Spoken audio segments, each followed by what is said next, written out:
repeated many times in the past. Detroit, 1967. Los Angeles, 1992. Ferguson, 2014. Everywhere, 2020. For some, it's the same thing all over again. John Koskinen doesn't want to say, "I told you so." But back in 1968, he worked for a commission that predicted it all. So the Kerner Commission was actually the first time the U.S. government identified racial inequality and institutionalized racism as the root cause of urban social unrest.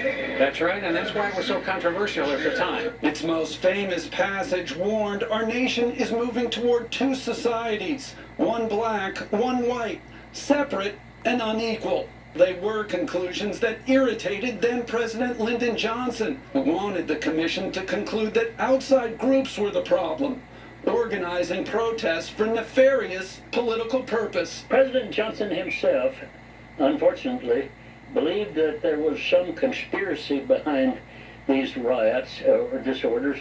He thought that they were organized, and we found that that was simply not true. Former Oklahoma Senator Fred Harris is the last surviving member of the actual commission. Now the police have become more and more militarized, more and more separated from the community where they're supposed to protect and serve. The Kerner Commission concluded that racism was everyone's problem, and that racial inequality would never be solved unless everyone came together to solve it. It's a sentiment Koskinen says is apparent as much today as it was back then. But today's protests are actually giving you a little bit of hope. Well, yes, because I think what people have been able to see is visible representations of the difficulties African Americans have on a day-to-day basis in their relationship with the white superstructure, but certainly with the police. What do we want? Both he and Harris say we have a chance now to finally address these generations-old problems. And they say we better take advantage of it.